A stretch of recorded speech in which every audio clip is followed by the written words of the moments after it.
हुआ, लेकिन अनौपचारिक रूप से काम इसका 1870 से ही शुरू हो गया।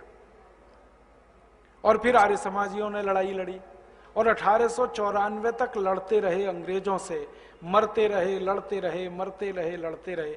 फिर 1894 में लोकमान्य तिलक आए, उन्होंने फिर लड़ाई शुरू की और 1920 तक वो लड़ते रहे। लोकमान्य तिलक के साथ लाला लाजपत राय, विपिन चंद्र पाल, ऐसे कई क्रांतिकारी थे। फिर 1920 में महात्मा गांधी ने कमान संभाली और गांधी जी ने फिर पूरे देश को खड़ा किया और वो 1947 तक लड़ते रहे। बीच में भगत सिंह, ऊधम सिंह, चंद्रशेखर का भी अध्याय जुड़ा, वो सब आप जानते हो।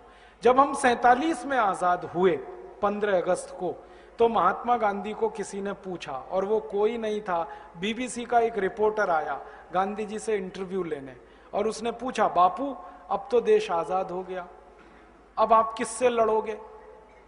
अंग्रेज तो चले जाएंगे, अब आपकी लड़ाई किससे होगी? तो गांधी जी ने कहा, अभी देश आजाद नहीं हुआ, अभी तो खाली अंग्रेज भारत छोड़कर जा रहे हैं। अभी तो अंग्रेजों की बनाई गई जो व्यवस्था है, जो कानून है, जो नियम है, इनको हमें बदलना है। असली लड़ाई तो अब शुरू होगी। तो उसको समझ में नहीं आया बीबीसी के रिपोर्टर को। तो गांधी जी ने उसको और हल्का करके समझाया कि देखो, अगर अंग्रेज चाहें तो भारत में रह सकते हैं, मेहमान बनकर, हमारे मालिक बनकर हम नहीं रहने देंगे उनको।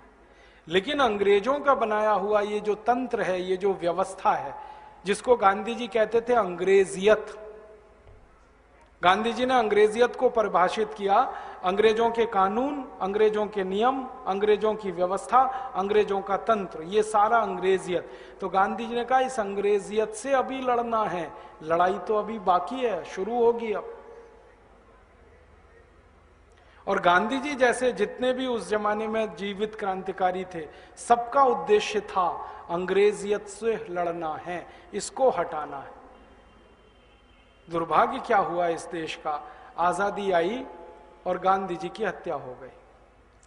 जो अंग्रेजियत से लड़ने का सबसे बड़ा संकल्प लिए हुए क्रांतिवीर थे महात्मा गांधी, उनको मार डाला। फिर क्या हुआ, अंग्रेजियत की लड़ाई छूट गई, फिर सत्ता की लड़ाई शुरू हो गई, और सत्ता की लड़ाई में देश के टुकड़े हुए। पाकिस्तान तो सत्ता की लड़ाई में बना, कोई सिद्धांत से नहीं बना पाकिस्तान। अब एक देश में दो प्रधानमंत्री तो हो नहीं सकते थे, तो दोनों ने अलग अलग देश बना लिए प्रधानमंत्री होने के लिए। यह था लड़ाई, पाकिस्तान का बंटवारा। और फिर लड़ाई सत्ता की होती चली गई, व्यवस्था की नहीं रही। धीरे धीरे भारत के लोग भूलते चले गए कि हमें अंग्रेजियत से लड़ना है। हम फिर सत्ता में डूबते चले गए, और आज हम 63 साल के बाद यहां खड़े हैं, तो दुख से ये कहना पड़ता है कि वो सब कानून अभी भी इस देश पर लदे हुए हैं जो कभी अंग्रेजों ने बनाए थे और लगाए थे। टैक्स का वो सिस्टम जो अंग्रेजों ने लूट के लिए इस देश में बनाया और व्यापारियों को बेईमान बनाने के लिए, वो टैक्स का सिस्टम अभी भी लदा हुआ है इस देश पर।